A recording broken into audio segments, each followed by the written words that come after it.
One of the absolute best exercises that I recommend for all my patients, regardless of age, is swimming.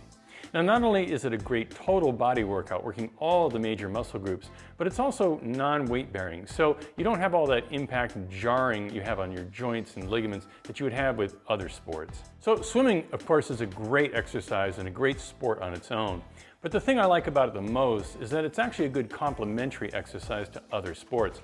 So if you're competitive in a certain sport and that sport favors one side of the body or one muscle group over another, and you're doing that sport 3-4 hours a day, 4 or 5, 6 days a week, the swimming will actually help to balance out your body. It'll actually help to balance out the muscle groups and help to decrease things like repetitive stress injuries and other overuse injuries that you can get just doing a single sport. So swimming is a complete total body exercise suspended in water, so it's completely non-weight bearing. You're able to get complete range of motion in your joints. So as an example, your shoulder. Now most people think of this as your shoulder, right? Here's my shoulder, but it's more than that. It's the scapula, it's the pec muscles, it's everything that ties together.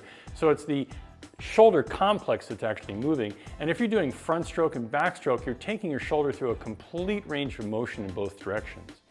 For your hips and your low back, if you're swimming and you're rotating your hips when you swim as you kick, you're getting movement in not only the hips, but the low back, the legs, everything's getting movement. And of course, if you have low back and hip pain, you definitely want to have good core strength. You want to have a solid core. And swimming is excellent for that. It's excellent for building and maintaining core strength, building those abdominal muscles and those back muscles that tie into the abdomen. So what I recommend for swimming, especially if you haven't swum in a while or you swam in high school, but that's a long time ago, is find a public pool, find a private pool even that's got a lap lane, a 25-yard lap lane, and dedicate 30 minutes of your time to just swimming down and back and stopping. So that's a 50-yard swim.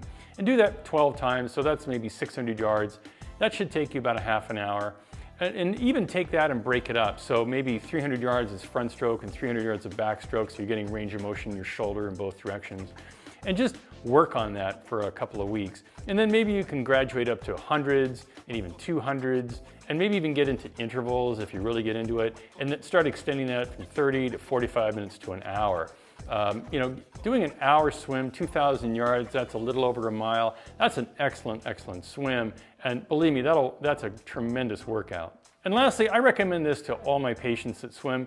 Unless you've been a competitive swimmer all your life, you swam in college, get yourself a coach. Most public pools have a coach on staff, or they'll have names of people you can call. But find somebody that can come in and work with you for 3 or 4 sessions and really dial in your swimming. So you're rotating your hips, you're kicking, you're breathing properly, you're reaching properly. You've got good swimming technique so that you can excel in swimming, you can get better at it, you won't get as tired, you'll be able to swim farther, and you'll enjoy it more.